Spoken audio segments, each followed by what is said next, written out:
well, isn't it? Born ready. Love it. We're here with Josh Emery. How you doing, Josh? Yeah, good evening. Josh. I'm good, thank you, everybody. Tell us about what you do. Tattooist at the moment in Selby. Been doing it 16 years now. Mm-hmm. Did it, 18. I did it 2 years in a home studio first to see if I could do it. Yeah. And then my wife's hair salon she had in Thorpe Willoughby, that was struggling because of the bypass caused a lot of problems. So I just give her that. And then a relative rented the place out just down Flatsley Road. Yeah. 16 years. It's been the best thing I've ever done. What's it called, the business? Beckenzi Inc. Beckenzi Inc. Whereabouts on Flaxley Road is it? It's just on the roundabout at the end. Oh, right, smack bang on the end. Ah, yeah, I see, yeah. If you carry on going down here, you're driving through the shop window. It's a good spot. Yeah, it's a nice good spot. spot. It's a nice little store. Yeah. I saw you in there a few weeks back when we talked about you coming on. Yeah. It was cool. Liked it. Lots of little Yeah. knickknacks. It's good because it's out of town, so if people are coming to the shop to have a tattoo, if you're in town, they're just having a nosy. Mm-hmm. And then you've got to pay people on the desk to look after these nosy people who really don't want a tattoo. They just want to have a bit of a poke around. So when you see someone coming down Flatsley Road, they're coming for a tattoo. They are coming for a nose around. They just can't be bothered to do that. No. Mm. Do you get people coming from all over then? Yeah, I mean I do. I mean I've got people coming from Leeds, York. I have people come from America when they're over here. They don't fly over. They just have one when they're over here. Far and well, but I've got regular customers. Nice. And after 16 years, they're running out of space. I was just about to say, there's only so much space. So that a lot of them have got nearly full bodysuits now. What's the weirdest place you've ever tattooed? Ghoul. No, I mean, I'm joking. Sorry. I fell right into that one. That was excellent. No offence to Ghoul. That was brilliant. No offence to Ghoul. No, we love Ghoul. They love us there. I love Ghoul too. I've got a lot of friends there. The weirdest place. Well, obviously, the genitals is always weird. It's always weird. Men and women. It's always weird. Reasons. One of the weirdest where I felt put on a thing. A girl wanted a cross with R.I.P. Mum designing, and I found that's cool, not a problem. It's quite straightforward. Anyway, booked her in, designed it. She loved it. She had a bit of a tear. I got her in. We started tattooing, and the shop's quite busy in summer. Then this lady came in. Oh, can I watch? Yeah, sit down. It's not a problem. Anyway, they got talking. I could say there was some type of chemistry. I said, "Do you know each other?" She said, "Oh yeah, I'm her mum." I'm like, "What does that mean?" I said, "Is this for you?" She went, "Oh yeah. I won't be here in 2 months." And I wanted to see my daughter get the tattoo, and I'm like, "Fuck off!" Hell, that's mental. I'm like, fucking hell, that's mental. That is dark. Yeah, that was very, very dark. And people, I don't know why it is with the tattooist, but when they come into your room, it's like feel like they're in a doctor's thing. Everything comes out, not about what they want to tattoo, how they're getting on with them, how they're getting on with them. It's just so that kind of like that. Like that kind of I want to go back to something, but so like that kind of hairdresser. Exactly. I kind of feel to it where they just like start chatting because you're in that situation. Exactly. You're with someone for a long time. Usually, I do 7-hour shifts now on one person, and you get to know people. Yeah. You know what I mean. And they tell you they're having bad days. They tell you having good days. More bad days really at the moment, but everyone's having fucking bad days at the moment. There's fucking it's a bit dowdy. It's one of them industries where you can go in feeling brilliant, and the next minute you're doing a tattoo of a child that's passed, and that can just nosedive you into. Yeah, I can imagine it's a difficult one, and it happens all the time. And they're gonna, But on the plus side, you do a lot of tattoos of babies who've just been born, so it's like that. Yeah. It's I thought earlier you were gonna say that lady wanted the R.I.P. mum on her genitals. She said genitals are weird, and I went to that story, and I was like, shit. Yeah, no. I've done R.I.P. mum put on her genitals. You know what I mean? I made myself look a right twat one day. An old guy. I've had two people, an old lady and an old man, came in. He wanted DNR, and I said, "Are you me being not really knowing what it was because I've never done that before." I said, "Are you a train enthusiast?" I thought you were on about LNR. He went, "No, I don't want to be resuscitated." I'm like, I'll do it, but I don't want to do it. Yeah. Because I don't want to help you die. Not help yourself. Are you with me? So would that like if he had DNR written on his chest, obviously the ambulance service came, would they be able to? He said it would, but I spoke to nurses and it's not. Right. It's not. You've got your medical thing on your arm, aren't you? Because it's American. Yeah, diabetic. He's diabetic. Yeah, it's the American sort of like what you see on the side of ambulances in American. Yeah. In England, it's just one. It's just like a single staff with one snake. Right. I've done a few. I've done a few of them. I got this from it was one of the first ones I had done. Do you remember Ouch Tattoos in Gould? Of course, yeah. Was he called Richard? No. Dave? No. God, I can't remember his name now. He died about 4 or 5 years ago. That was... oh, God, I'm shouting names at you now. It wasn't Paul, was it? Paul, yeah. Yeah. Yeah, so he did quite a lot of mine. So I took a design into him and we sat down together and we worked. Everything was always... it's not big enough. Everyone looks at the spaces. Yeah. They don't look at what they've got done. They look at the spaces. This is actually from a packet of 1950s cigarettes that I found this image online. I'm just like, fucking love that. Yeah, we're having that. And then I got him to do it, and that was the first one he did because he was recommended by a friend of mine. And then it just spiraled out from there. Really, they're addictive. All over. They're addictive. You know, I'm saying I actually didn't want any tattoos. I was a punk rocker way back when with the big red Mohican and when the kilt and the chains and stuff. And I was only about 16. I went into Babs's in Leeds with my friend Colin, who was older than me, but he was a Leeds United supporter. So he wanted the bulldog. I mean, I don't follow soccer, but he wanted. Soccer? Oh, yeah. So, fucking clearly. But he wanted the bulldog. And back in the day, you didn't book then. You went into the shop at 9 o'clock and you sat and waited until it was your turn. So we'd sat there 5-6 hours for Colin to have his bulldog. And he turned around and said, I don't want it. I went, what do you mean you don't fucking want it? I've been here 6 hours. He said, you have it. I went, I don't really want a tattoo. It wasn't my thing. Do you know what I mean? I always thought they were aggressive and skinheady type. You know what I mean? Yeah. So I wasn't really bothered about that. And he said, I'll pay for it. And I thought, well, I'm an Abbots Road kid. I'll have out for now. Do you know what I mean? Yeah. So I said to Babs, I said, where does it hurt the most? She said, the elbow. And your head's not too good neither. So I said, well, let's do that. Ooh. So I got a cobweb on my elbow and a dragon on my head because it looked quite cool. With have you still got it on there? Yeah. Is it still like? Oh yeah, I can see it. Yeah. So that was your first one. That was my first one, and a dragon on my head. Oh, nice. Because I thought it looked cool with the thing, and she said it hurt, and she was right. Yeah. He fucking killed. To be honest, anybody that says tattoos don't hurt, they're lying. Bullshit. But they're all using numbing cream these days. I've never used numbing cream in my life. No, I wouldn't either. Never. Because I like to know I've earned it. What? It's No, weird. There is a rite of passage. Oh no, I can imagine there is a rite of passage, but you just I don't know. You just feel it's more of an accomplishment. Well, it comes back from tribal days. You know, the Maoris, the Samoans. Yeah. You know, they're going through a bit of a ritual, aren't they? And I think tattooing's the same. Yeah. It is a rite of passage. I haven't got any, and I kind of want one, but kind of don't. We don't have one then. I don't like paint. Like, I think they look cool, and I like looking at like people with them. I'm like looking at you guys, and you know, my Dodgy's got loads, and like I've got a friend who's got a massive one on the back of a dragon. It's cool as fuck. I'm like, wow, that's real cool, and I love looking at it. It's like for me, it's like graffiti. Like I love looking at graffiti. It's mint. Like I absolutely love it. But you want it on your house? But I wouldn't want it in my house. So I mean, I've got like I've had some Banksy stuff in the past, but like it's tastefully done, or like a small little one. Got meaning. I wouldn't want graffiti, like someone just come and scroll shit over.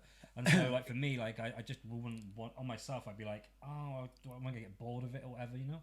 So well, my kids ain't got them. Yeah. My son's 24, my daughter's 20, and they just don't want them. They look cool as fuck though. That's just the thing. I do think they look really. It is personal preference, though, isn't it? I mean, when I had my first couple, it was just like I was immediately hooked. It changes you, and I just like I want some more. Where can I get another one? But then I've always been very meticulous. Apart from the very first two that I had, I've always been very meticulous about what, like, every single one of mine I've designed myself, apart from two. All right, that's cool. You know, well, that's so cool. and I think that's really important. If anybody's thinking of getting a tattoo, just make sure it's, you know, something because you're gonna have it for the rest of your life. It's with you a long time. It's with you a long time. Yeah, I mean, you can get cover-ups, blackout. They can do tattoo removal. What's the point? This shit is really like cool. Like Dudsy's got that one there. It's like a sine wave from one of our songs, and we just went into our Cubase system, which is on that screen there that we use for recording. Okay. And he just got turned like one a of our files section into a WAV file, so it's got that like line, and he just took a section which says "We all are free." It's like a kind of a rap song, one of the first things we ever did together years and years ago. And he got it put into like a tattoo, and that's like, for me, I'm like, that's fucking cool. I've done something similar with babies talking. They've recorded they've recorded a youngster saying "daddy" or something, and they come with this line. I said, look, I don't know if this is right. Whatever you give me, it's you sign things. You say I'm not having any blame if this says shit house. Do you know what I mean? I'm not gonna do that. But it's turned now, like it changes. I mean, back in the day, you'll notice my sort of stop there. Not anymore, they don't, but they stop there because my dad always said, don't go below there and don't go above there. Oh, for if you go to a job interview or whatever. Yeah. Then nobody knows. But now it's the other way around. The lads now and the lasses, they're getting their hands done and the neck's done first. Do you know what I mean? And it's an outward thing they're trying to put out. It's they want to look like they're covered in tattoos. I mean, I had one guy, the funniest thing, big bodybuilder guy came. He were off to Blackpool in a couple of weeks down the road.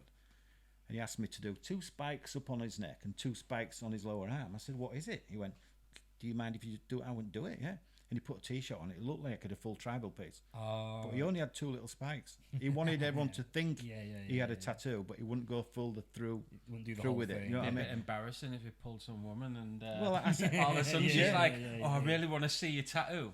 Well, you've seen it 4 triangles. Fucking triangles, you've seen love. it. Yeah, but kids now, they're going wild. They're going. I mean, my wife, I won't tell you how old she is because she'd kill me. But she's not that. She's not older than me, and she's 55, I think 56. She's covered. But every time I get a new machine, I've got to practice on something. so she's covered, and she likes them, thankfully. That's good. That's handy. She's all right. She's got them all over her body. So I think things go like that in circles, don't they? Things move like that. I think there'll be a time, and there's got to be a big gap that where it will be trendy not to have them. Yeah, I think there'll be a trend. I don't know what generation. Maybe my son's generation now. They might not get them, so it's a bit trendy not to have them. I do like that rule that you picked up on earlier, like nothing above.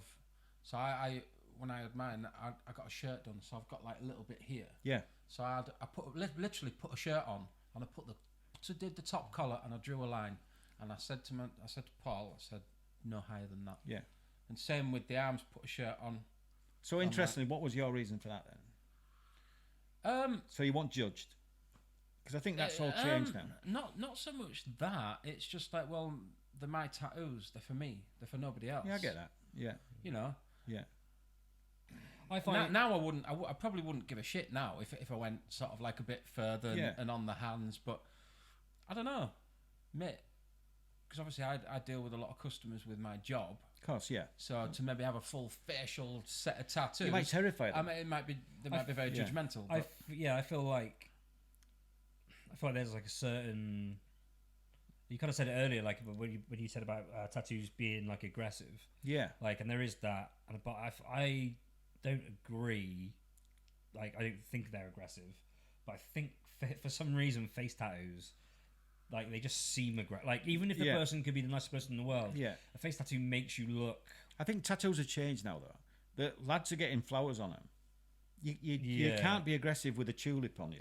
That's true. You know what I mean? But you could be aggressive with a bulldog with boxing gloves on you. So the tattoos have changed. But do you know where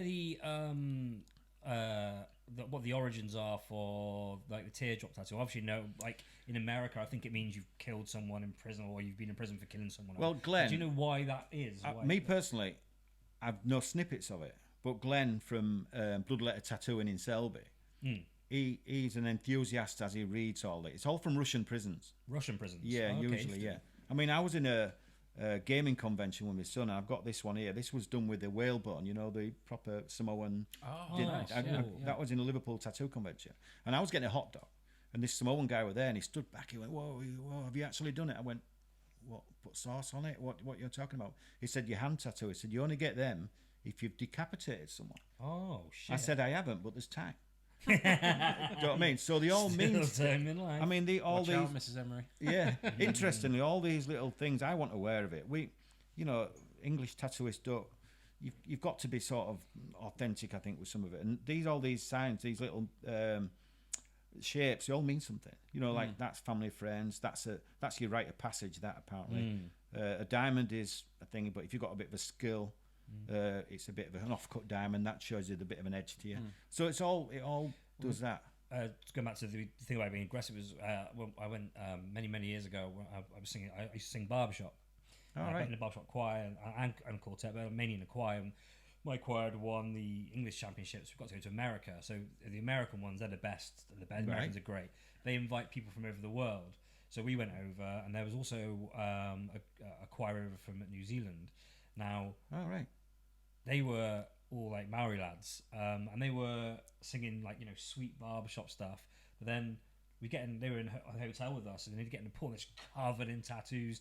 It's like there's no way you can be scary singing barbershop. You know what I mean? Like, they were just head to toe. You know, like in traditional.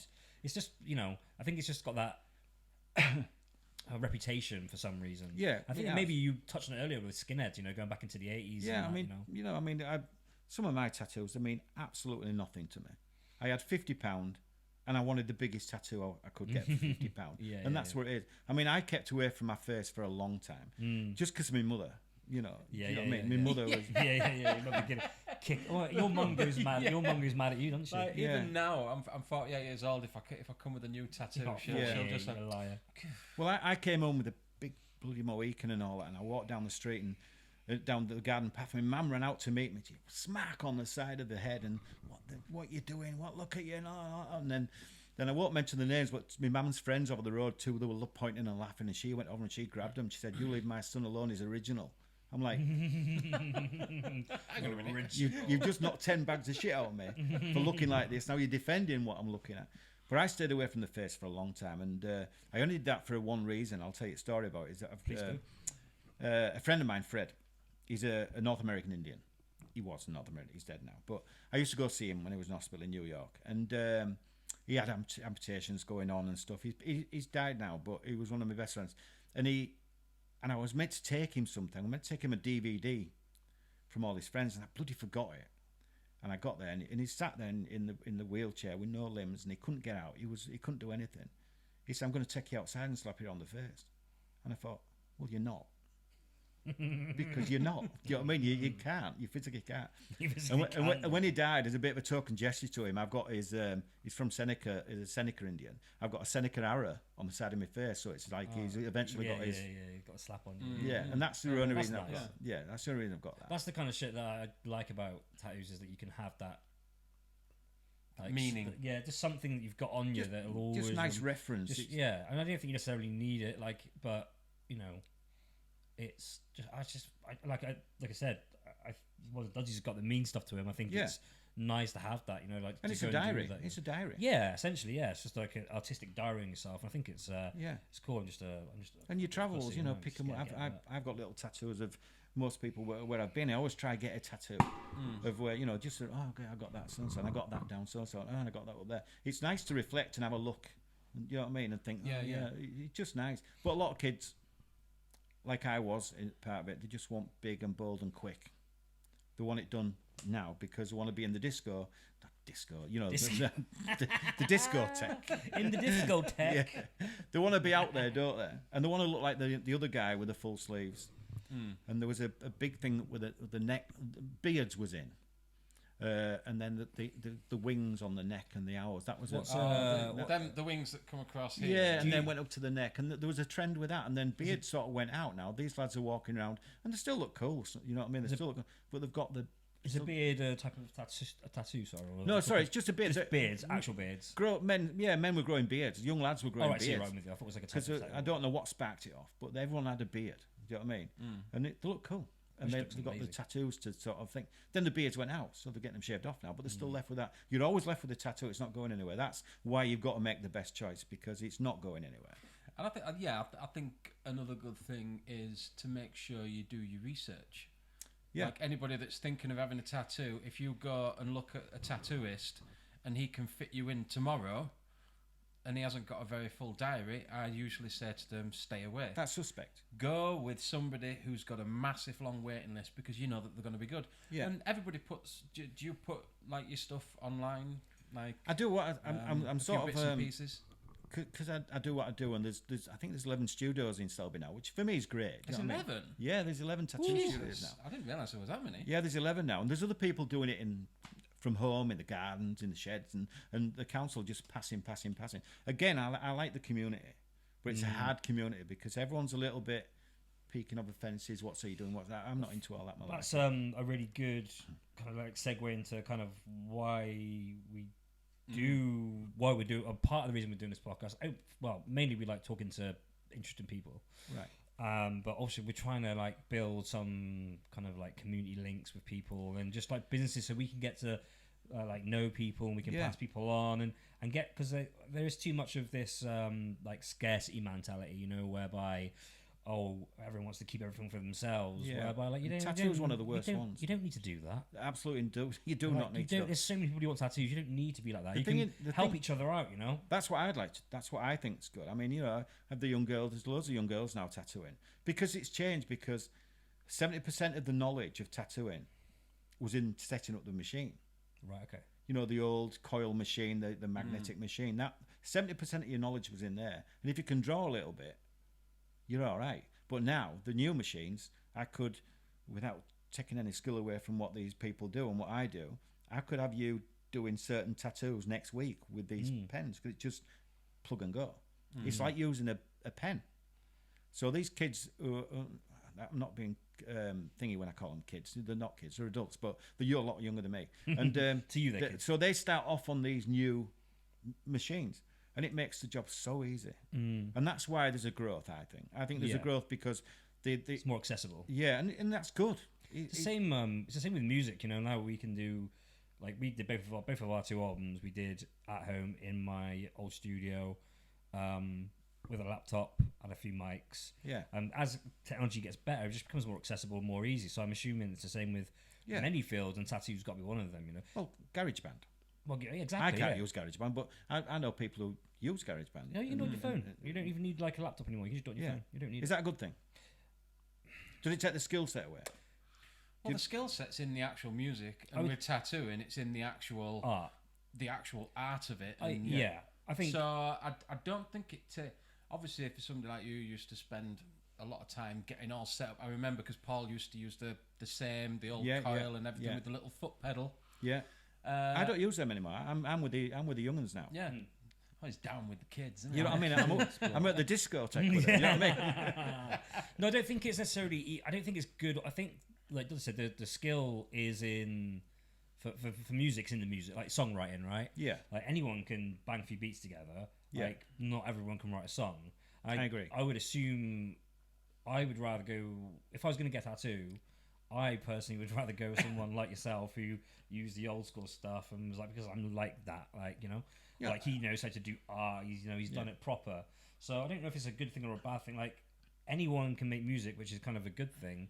But I think it's up to the public to decide what's good or bad at the end of the day. Well, I think the public have got to work harder in music and tattooing, because there's that many people doing the phone music that they've got to go and find the good ones. And there's that many tattooists, you've got to go find the good ones. It's the same with like podcasting. Like we did done this podcast in a different guise when we were doing we put on a original music night in Selby, and I had the idea to just do a podcast for everyone we had on. So we started doing we had 4 artists on each month, and we would just do a podcast with each person and start talking to them. Yeah. I mean, everyone does podcasts now, and it's so easy to do. Just buy a few mics, plug them in. Not everyone's got such a good setup we got here, but you can do it wherever you are. But then people who will remain nameless were like, we're gonna do this. Well, I told them about it 1 week, and they're we're gonna do a podcast. And exactly. Talk to local businesses, but they had done fucking jack shit because we put the work in to meet people like yourself and other people you've got to do get it set up. So. Like I said, again, anyone can do it, but it's how much you're willing to invest in doing it. I can only speak about tattooing, not music, because I was in a band, but I was the lead shouter of a band. You know what I mean? The lead shout was a good thing. Yeah, what was the band called? We were called The Accused, and then we got like an album thing sort of going. The head guy, Phil Montgomery, who's in Exceptional Mr. Hyde. Now he wrote everything. He was the architect of it all. You know what I mean? I was just turned up. I was the eye candy, right? So, so he did absolutely everything. I did nothing. So you sort of rely on people like that. And when people can just do it on a phone, I feel a bit sorry for people who can actually do it, but then Joe Bloggs is doing it. Like tattooing, you need to know your levels. I know where I am. Yeah. I don't pretend to be up there. And thankfully, I don't think I'm down there. No. Other people will tell you different. So you need to know where you are, because there's certain things I don't do because I can't do them. You need to know. You need to be honest. Such as? Well, I don't do portraits. Oh, right, okay. I don't do portraits. For me, that I can draw portraits, pencil. I can draw them quite easily. They're quite easily. But you can use a rubber, and I use a rubber to highlight stuff and make my mistakes go away.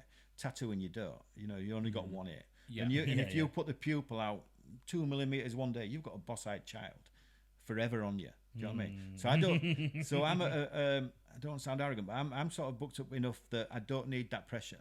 I don't think that's arrogance. It's, do you know what I mean? Knowing your level and being confident in what you can do. Yeah, I don't need that pressure. So I know people, and you'll come to the shop and say, I want my daughter tattooed on me. It's right, you need to go there. Yeah. Because he's the guy who does that. Is that what you do? That's do you, what I like, do. push people onto other tattooists? That's great as well. Yeah. Like, that's what we're talking about, the community thing. Like, knowing where you are and like going, well, you need to know your limits. Yes. And unfortunately, not mentioning any names, and I'm not mentioning what town they're in, but there's people who don't know the limits. Do you know what I mean? So that's all I'm going to say on that. Just yes men or yes women. I think that's the same with music. I think it's like we wouldn't record a band, for example, because we don't have the equipment. We've never done bands. We've we've done music with Eve before. We've done other solo artists.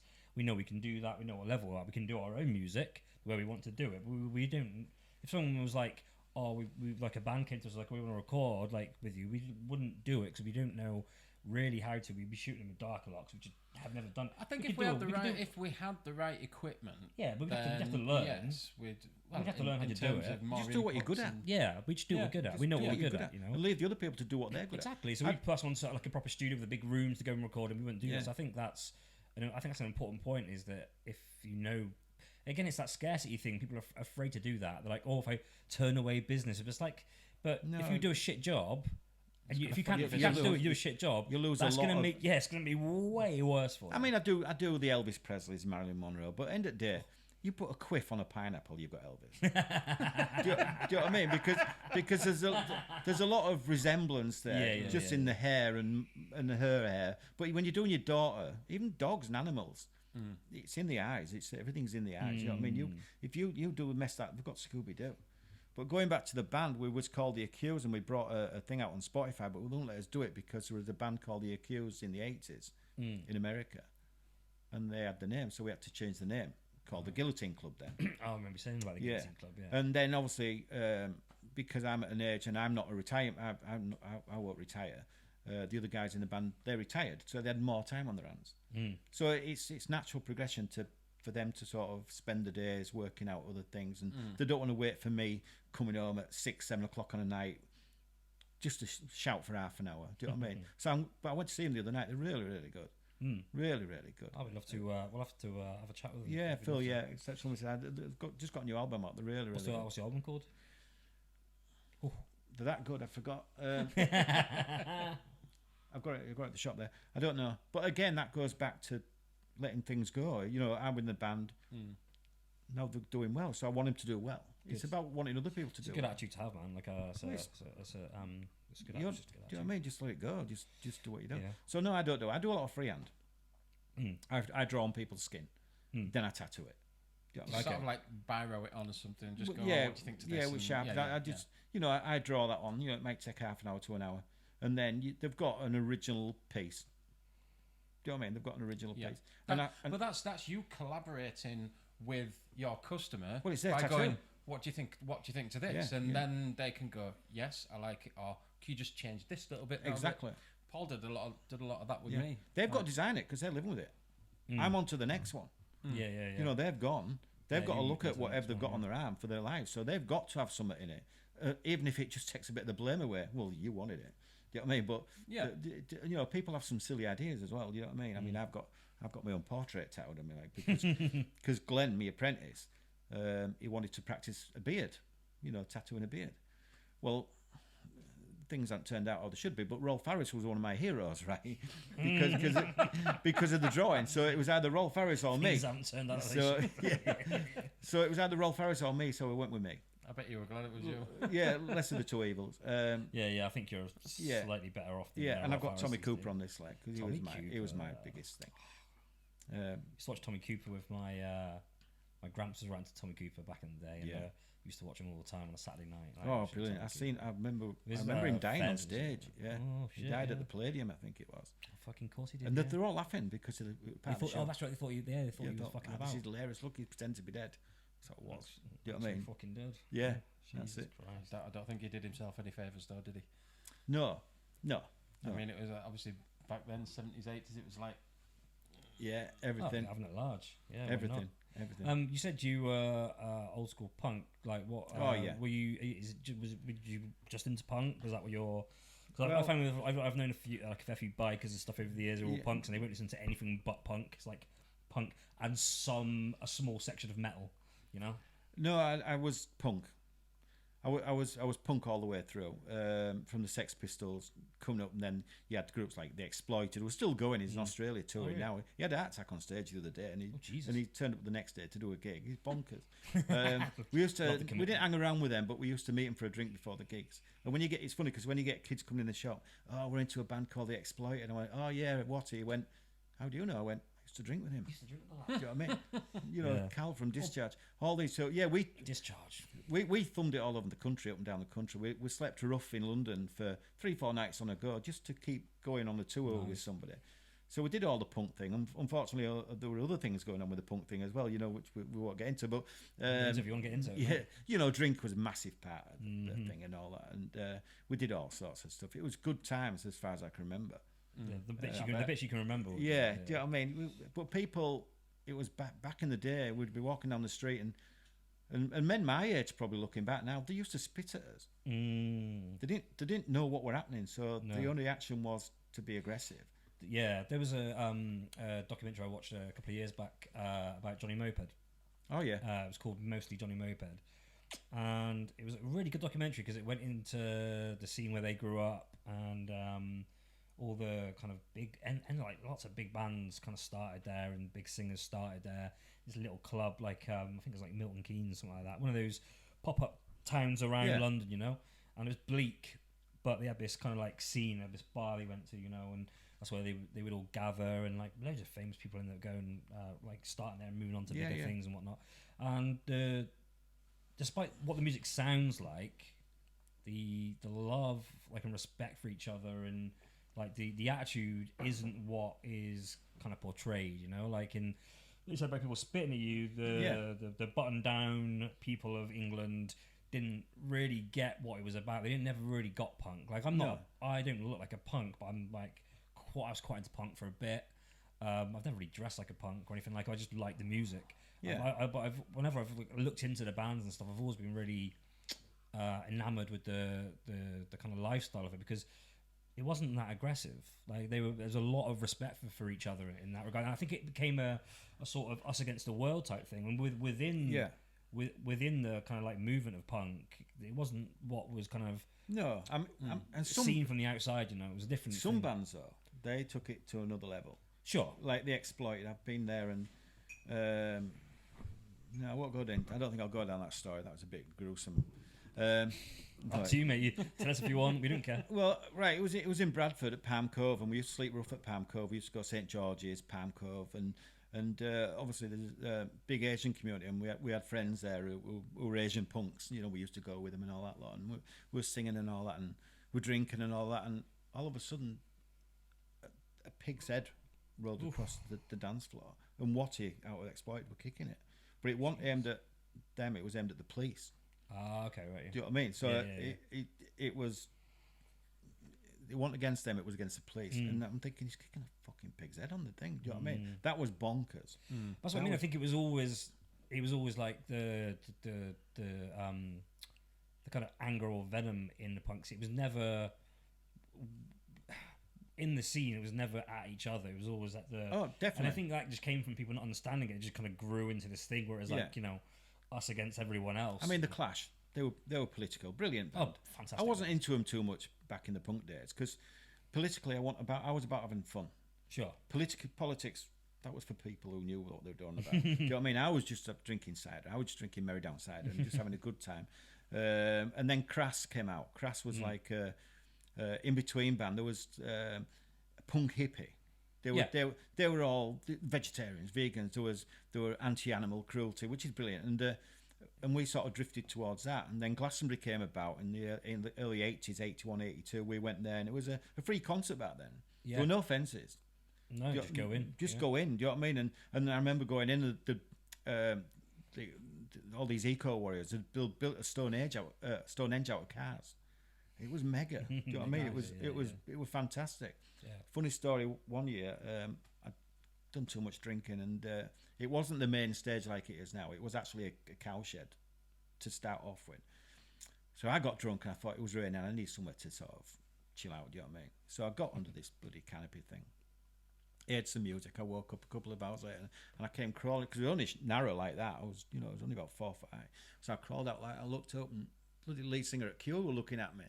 I'd fallen asleep under the main stage and they were like looking at me saying, "Get him out, get him out." So they dragged me out like, oh, I don't know who's having the worst vision here, him or me. Do you know what I mean? But that was Glastonbury. That was free spirit. And the Hells Angels were there.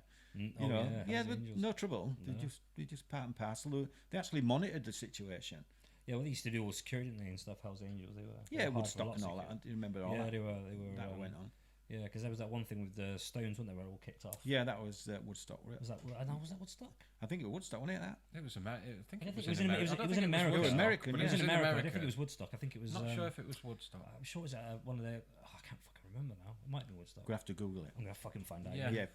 Talk amongst yourselves. Yeah. But I mean, it's certainly changed a lot since then. It's like I've always wanted to go to Glastonbury, but the fact of the size of it and everything like that, it kind of just puts me off a little bit. It's changed now. It's not the same thing. I've seen some.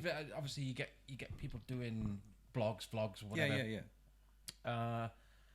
And I saw this one and I watched it for about half an hour, and it just and this is like on the Wednesday night, and the place was just absolutely rammed, mental everywhere.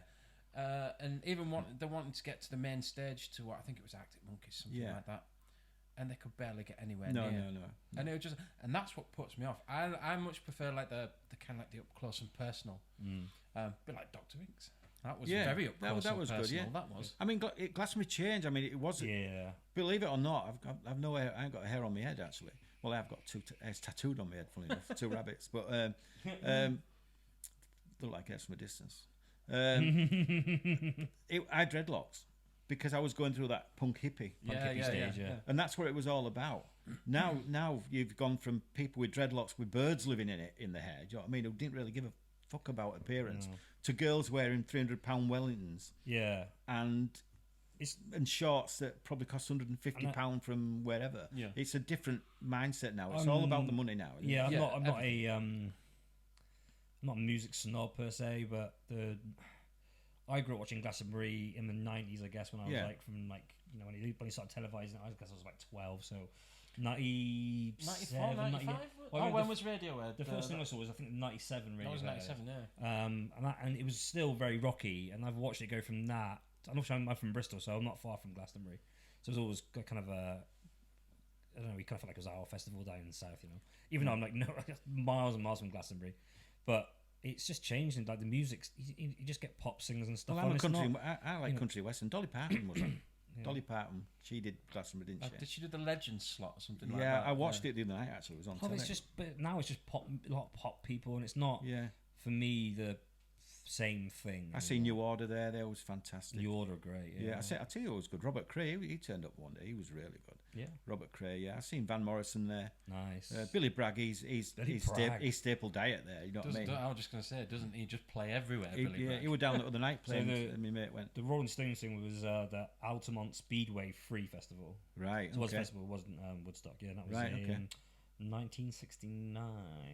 Wow. 300,000 people thought would be the Woodstock of the West, so it was like the New York version, I guess. It was a bit of a mess. The California version of Woodstock. Was over that way, wasn't it? Yeah. But yeah, no, it changes the festival, you know. Like, everything's changed. We went to us three. We went to Lindisfarne in August, September. Right. And it was how many? 8,000. September. 8,000 capacity. 8,000 capacity. Adults only. And it was probably one of the best festivals I've really? ever been to. It was like you weren't queuing up 10 hours to get a drink. You weren't queuing up 10 hours to get anything to eat. You could dance. You could dance your ass off. There was loads of space. £10 a pint. £10 a pint, was it? No, it wasn't actually. It was. It was about $6.50. But I wasn't really drinking that much in the way. Like, me and Eve don't drink, so no, I don't. He didn't want to get hammered on his own. Well, I had a few on the first night. Yeah, the first night shenanigans. I was drinking spiced rum and lemonade, which was right. Okay. Spiced rum and lemonade, really nice. But then, when you're enjoying yourself and you're dancing your ass off, the last thing on my mind was a drink. I don't know about anybody else, but no, I get you know, you're in there and you're in with the music. Yeah, and that nothing else matters. And what was nice about it was that there was only a couple of stages and a couple of tents, but what was nice about it was early on, like early doors in the day, like a lot of the bands, or local bands, like from Newcastle or whatever. So lots of local bands playing in the day, which was really nice because it wasn't like just pop bands or whatever. It was really and the fans will be local. And it was great. I'm gonna have all these goddamn cakes. I went to see Alabama 3 the other night. Alabama 3. Oh, Alabama 3. Yeah, we went to see them the other night. Eve. I've never knew about them. They did the soundtrack to Sopranos, I think it was. I can't listen to them on the record, but live, unbelievable. I like that. You know, when a band is better live than on a record. Oh yeah, I can't listen to it at work, but I'll go watch them every night of the week. Where did you go see? Homeforth. Picture House. Yeah. Yeah, it was good. I've never been there before. It was good. It's good. Is it a good venue? I've never been, but I've heard about it. The sound was like I didn't know what to expect. I don't watch TV really, and he said, "Oh, they played the soundtrack for Sopranos." I went, "Oh, right, okay, sounds great." And do you want to come? Yeah, let's go. Do you know what I mean? And it was unbelievable. I got to quite a few gigs now actually. Yeah, me and my wife. Yeah, we get out to see a bit. Nice, that's good. Yeah, talking about punk rock. I mean, it's a bit. I was a punk rock. I was totally punk rock. Everything on my record player was punk rock, but secretly, Spice Girls, like a dare I say, gay man in the 40s. I was an Ario Speedwagon fan. Oh, okay. And I couldn't bring it out. You can tell you one. No, I had to keep it. You're in the closet. I had to keep it with me for 20 years. Do you know what I mean? Until you find someone who let you be yourself. I had to keep dropping in. I like Ario Speedwagon. I won't be allowed to hang around with them if I sort of came out with that type of stuff. I think I'm very eclectic in my taste. I am now. Like I love everything. Like I am legitimately. Because when I was young, and I liked Spice Girls when I was young. Yeah. So even now, if I hear a Spice Girls song, I'm because it reminds me of being young and stuff. So I've never. My mum was proper eclectic. Like my mum was a mad Osmonds fan. Like mad Osmonds fan. Yeah. Like she joined the goddamn Mormon church because of the Osmonds. Really? That's how she met my dad. That's a different story. But then she also like Deep Purple. Yeah. She was a massive Bowie fan. She was into Don McLean. Right. She used to have like Handel's Water music on record. Right. So like our record collection was just nuts with just such different stuff. So I grew up, and like her brother and sister were quite a lot older than her. Right. So she was born in 1960. They were like 12, 14 years older. So she listened to the Beatles from a really young age. So we got all that influence as well, and Stones. So I was really lucky in that I got a real broad. Like, I didn't really, because my mum was Donna Summer. Okay, just Donna Summer. Just Donna Summer. 2 records. Donna Summer, that's all she'd put on, you know what I mean? My dad's brother, interestingly, he was in the Black and White Minstrels. Oh, okay. He was in, and he went on to be do you know Black and White Minstrels? I know who they are. Yeah. Then he went on to be George Formby impressionist. No way. Yeah, George Formby impressionist. Yeah, touring all north of England with his cleaning windows and stuff like that. I'm cleaning windows. Yeah. So he was into all that. My dad was Mario Lanza. He was no way. Yeah. Mario Lanza, he liked George Formby as well. I'm into country and western now. Oh, are you? Yeah, I know nothing about country and western. Well, I'm learning. I like the old stuff. Like, I used to play when I was young. I used to play a lot of Grand Theft Auto. Yeah, One of the radio stations was called K-Rose, and it had like a country stuff. It was all the old stuff, like all my exes live in Texas. Stuff like that. I used to love.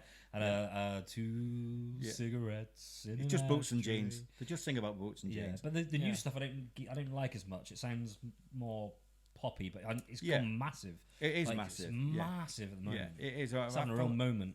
My wife's into it as well. She's got cowboy boots. I wear cowboy boots. You know what I mean? With the stirrups? No, I mean I wore some cowboy boots the other day in Leeds, and my friends were like, "You're a knob." I went, you know what I mean? You're knobhead. Yeah. They said, do people look at you? I went, oh well, no, not really. I mean, they did turn the next one. I tied the horse up outside. Harvey Nichols. Yeah. No, we went to Nashville. Went to see a band called Osborne Brothers. Right. Okay. Just check them out. They might sway you a little bit. Osborne Brothers. The Osborne Brothers. Yeah, they're really good. I'm not against it. He's got like a bit of an Elvis voice on him. He's really, really good. They're really good. It just like country just doesn't. I don't know. Doesn't do it for me. No. I can. I can't. I don't not listen, but I respect it because it's just a nice, safe music. I feel now that it's got that kind of cleanliness to it that the old stuff didn't, and I like the dirtiness of the old stuff. Old Johnny Cash stuff, for example, has got a real, I love Johnny Cash. That real dirty, grimy feel to the lyrics and stuff. Yeah. Now it's just a bit meh. Yeah. But I did not say it couldn't be turned by a good band. Just the stuff I've heard. I think Taylor Swift, I just. Oh no, it's not. No, calling herself. Would you really call that country and western? Well, she calls herself country and western, but she fucking ain't. She is not. I think they all do to get a bit of credibility. Yeah, exactly. They're trying to get that. She fucking ain't. It's like Donald Trump saying he's religious. You know what I mean? It's like he just needs that audience, doesn't he? Really? Donald Trump's fucking hilarious. Yeah, I love him. Oh, he's running the game. He's just so funny. Yeah, I don't agree with most of the things he says, but he's goddamn hilarious. Oh, he just goes after everyone. I like him because he talks like me. But I shouldn't run the country. No, you definitely shouldn't run the country. Do you know what I'm saying? Neither should he. Yeah. He's such a bad choice for running the country. Do you know what I mean, though? I like his like that, but he's so dangerous. Oh yeah, he just says what he fucking wants. I'm with you on that one. He tells it how it is. Yeah. Whereas it's kind of like, did you just say that? Yeah, yeah. But it's just like, well, there's a difference. There's a massive difference between saying what you think down the pub with your mates than saying what you think on a geopolitical scale where you're talking to leaders who've got fucking nuclear bombs. Exactly. You might want to just lay back a little. It's like I could sort out Putin in a day. You're like, you don't want to be saying that shit to that crazy fuck. He's just going to go and bomb you. I seen one interview. It was brilliant. A guy was there and he would talk about religion. And he said, "What's your favourite chapter in the book?" He went, "I like it all." He said, "Well, give me your favourite chapter." He said, "It's my favourite book. It's just my read it favourite all. book. It's all good." I'm like, you don't know what you're on about. I like how he. I just like his his hands. He's just all that, and he's such a showman. Yeah. Like when he ran first time and he was just get up on stage and he was just. He's coming up and he's shoving out everybody out of the way like this to get to the front. Yeah. I like how he's just giving names to people on stage, and he's just when he was the first time he ran, he was Joe Biden was running as well. As before Joe Biden was president, he's just calling him Sleepy Joe and shit. He's just he's a comedian. He's just doing stand-up comedy on stage. He would have called it China flu. China flu. But he called it. He didn't just call it China flu. It's China flu. He had to exaggerate a little. You know what I mean? He has to do that. China. Yeah.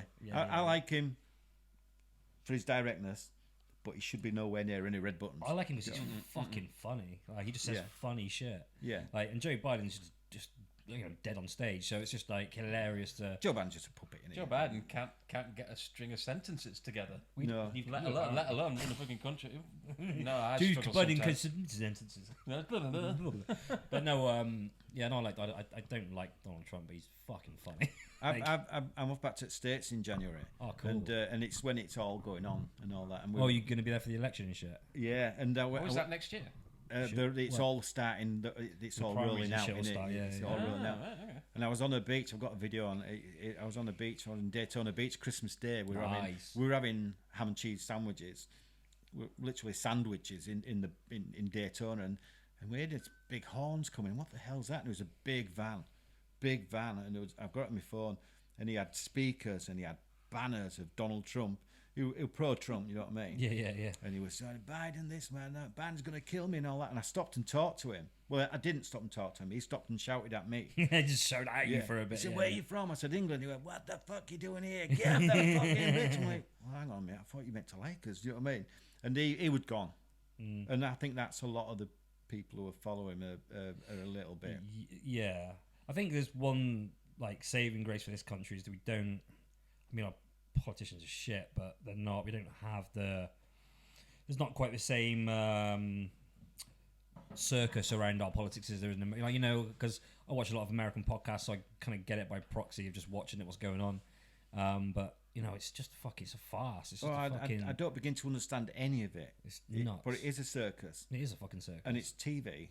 And But you'd be surprised how many people... take it well. They think they take it serious, but it's a circus. It's just you know what I mean. They take one bit of information, and that's what they're going with. You know what I mean. If you hear one thing that they agree with, they're like, "Oh, that's my guy." Yeah, that's him. Yeah, like, but what about all the other shit he did? Like he was like on camera saying like, if I don't, you know, something like girls and grabbing their pussies. Like you want that dude to run your country? Yeah, like fucking hell. I mean, Jesus Christ, he's like a. He couldn't be further from the people. He's a fucking billionaire. Yeah, exactly. Like you can't love him. He's that a business. much. No. Just a businessman. He's a billionaire. Like, and ironically, I think that's why he would be good to run a country if he got rid of all the other shit. Because he is a businessman. And running a country, it's a bit like running a business, right? It's like you look at the unemployment rate in our country, in America, it's super high. Yeah, I mean, the black African people over there, they apparently the employment went up when he was in. Yeah, they did. Yeah. He went on all that, and so he got all that side of the boat. He's got some stuff going on, but it's, you know, when we get fucking Boris Johnson, fucking Rishi Sunak, he's just a wet blanket, and fucking Keir Starmer, he's just a fucking lawyer. Wow. Yeah, I just don't understand politics. I don't argue with it because I don't know anything about it. But the only thing that annoys me is to give you a bit of information. So I think, right, okay, we'll go with that. I'll vote for you. Well, actually, that were wrong. I'm thinking, well, hang on a minute, I've gone like that already. I've sort of voted you in for that bit of information. Yeah. Now you're saying it's not. I think the frustrating thing for most people, and I think everyone would agree with this, is that it's what confuses me is why people get so mad about who you vote for and stuff. Is like every politician we've had for the last 30 years has said the shit they need to say to get into power, and then never done any of the fucking things they said. We're chatting to we got the that young Labour MP who got in Selby. We got him in Selby, the newly Selby announced. He's coming in. He's coming here on Thursday. That'll be interesting. I'm just gonna ask him are you gonna do the things you said to get into Parliament? Do you think he'll gonna lie to you, or do you think? I don't know. I think he will, but I'm interested to see if he is lied or not. You know, because you can normally tell from someone. You know, it's better when you get to speak to someone. You get to see if they're lied or not. You can tell in their eyes. I think the chameleons. He's kind of young as well. He's what, 24? 25. That's young. 25 and wanting to get into politics, fair play. So I'm interested to see what. I'd have read my weekend in a kilt on at 25 years old. You know what I mean? Yeah. I mean, I was drinking boozer somewhere. Yeah, I wasn't doing politics. Yeah. I'm not against the dude. I've never met him. I've never spoken to him. But it's just going to be interesting to see. It's going to be interesting to talk to someone up close and just be like, because at the end of the day, it's about what are you going to do for. I don't give a shit. I'm not going to be talking to him about geopolitical stuff. It's going to be about what are you going to do for fucking Selby? Yeah. What are you going to do about the fact that it's almost impossible to get someone to live? Yeah. What are you going to do about the unemployment? What are you going to do about the stuff that you've talked about? What are you going to do about that? Are you going to do the things? He's going to lose. He's going to win some. He's going to lose some. I mean, the older generation, my generation and older, they won't be happy that the young lads. What does he know? Do you know what I mean? What does he know? So he's got that to contend with. Yeah. So I'd be interested in what he's got to say. Yeah, definitely, it's going to be good. I wonder what angle he's going to come in at. You know, it's going to be interesting. But bit of young blood. It's kind of, I don't know. I'm not really into politics at all. I am a bit, but it's cool to have somebody other than what was his face, Nigel Adams. Who was just an absolute waste of space. Who, from everybody that I've spoke to, everybody that ever tried getting in touch with him, unless it was him getting his picture taken and getting put in the. He never turned up or never responded to anybody's issues or complaints or questions. Whereas by the looks of it, this lad seems to be a bit hands-on. Him, so we'll see. Well, we're looking forward to interesting. It. What do you like? I mean, we touched about touched on it briefly earlier about you kind of being pleased about having other people doing tattoo and stuff. Yeah. Like, what do you? Is there anything that you think would? It's your time to say anything you feel like that would improve Selby as a place. Like, I know you had Dr. Rinks for a bit, right? Yeah, yeah. And we've been trying to like find someone to do music. Like, we feel we need to find a way of there being a music scene in Selby, because there's enough people that we should be able to have some sort of scene here, but we don't. Like, but not just people music. just don't seem to. Yeah, but be... we have to. That's what I mean. But we need to find out why that is. Like, you know, but But in general, like, I don't feel like Selby's reached its potential. So is there anything you think? I think with music scene, and like I flirted with it briefly. Yeah. You guys, you do your own stuff, right? Yeah. Yeah. So people in the black here will want to. I mean, my mates in a group. I won't mention their names because they're really good, really talented musicians, but they're all covers. And when you've got drunk people on the pina coladas, they want to hear. Yeah. Oasis, Exactly. yeah, That's your Friday night sort That's of your stuff, Friday isn't night, it? Saturday night. You know, they want to hear whatever song's going around at the moment. But then you like this. Like we had this in our band. We realised that to get people going, you have to do a few covers. What they like. You know what I mean? And we did a gig. It was a bad gig to do, really. It was my mate's 60th birthday. He was a soul guy, and it was a soul night. And we went on singing like Gigi Allen. You know, some of his stuff, and New York Dolls, and we did a few covers. People didn't know they were covers because there were songs that we dug from. We dug them up so they didn't come across as covers. And then they were shouting, "Sing something we know." Well, what do you want to hear? I don't know. Sing some random Ed Sheeran. I'm like, I can't fucking sing Ed Sheeran. I can't sing it all anyway. I'm shouting.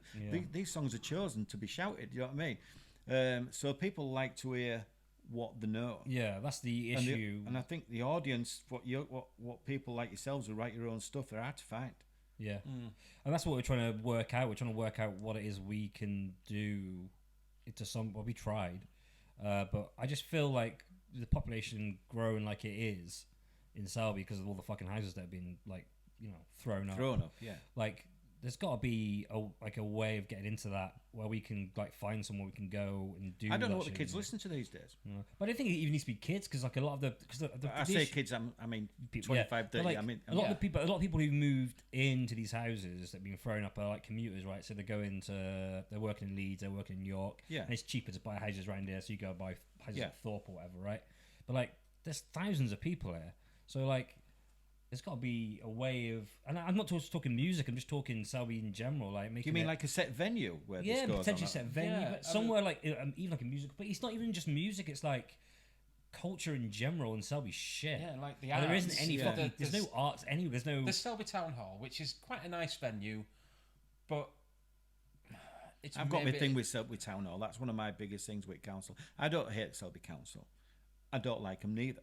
No. Do you know what I mean? They've done me favours and they've done me wrongs.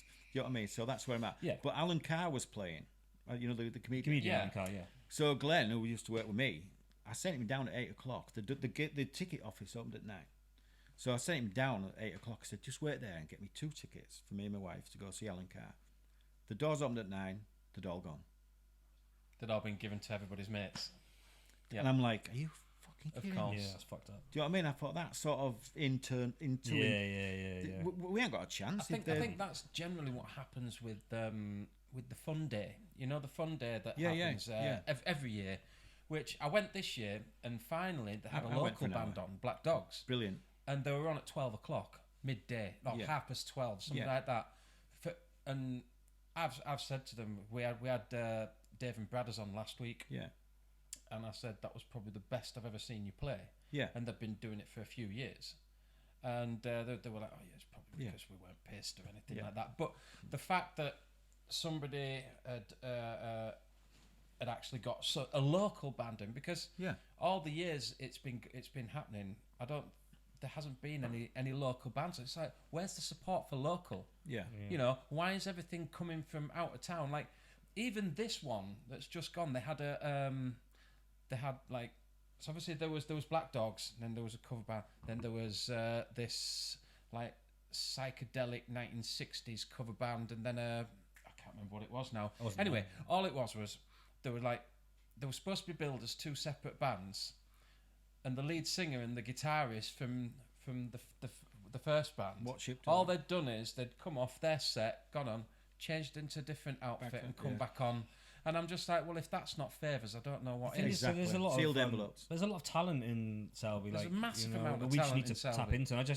We're just asking people if any ideas, like to try and again, it's not just music, it's everything. It's and it's cool that there's like 11 tattoo shops because like that is art, And there needs to be 11 more tattoo shit, shops, but some of them have got 3 tattooists in there. So you've probably got about 30 tattooists, and then there's people doing it from home because the council in COVID, the council were passing everybody without any visitation. Do you know what I mean? You've got to have certain stipulation to be a tattooist, as in you surround you. I mean, you don't get a license. The only license you need for a tattooist is hygiene.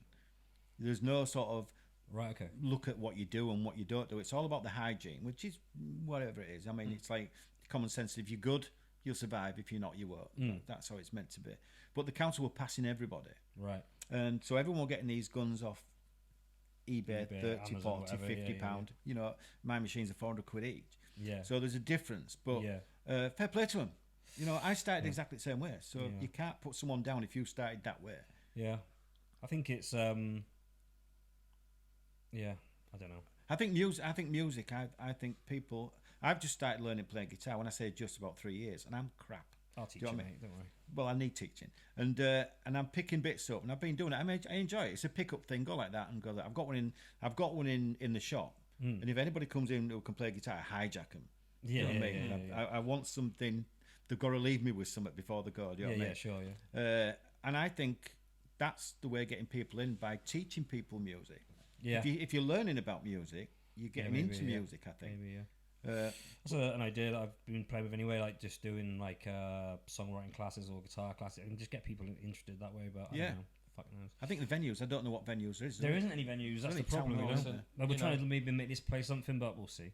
Right, we've been going an hour, mate. That's been awesome. Well, sounds good. It's been brilliant. Anything else you want to promote? Got anything going on? No, just a few Christmas deals or anything. No, I don't do Christmas deals. Good lad. That's another thing. If you start doing discounted tattoos, that suggests you're struggling. So, yeah. Good lad. So, touch wood, I'm not. Yeah. Do you know what I mean? So I don't have to knock so much off an hour, and I don't have to do these certain deals. Cool. So no, things are going good for my shop. I hope it's going good for all the shops. Good attitude, mate. And I want everyone to do well because we should stick together. And I mean, I've been doing it 18 years. Yeah. I was a welder before that. I had my own welding business, but I've been doing it 18 years because I can draw. And welding came in because I've got a steady hand with the welding. Nice. And I can draw, so it's sort of 2 and 2. Yeah.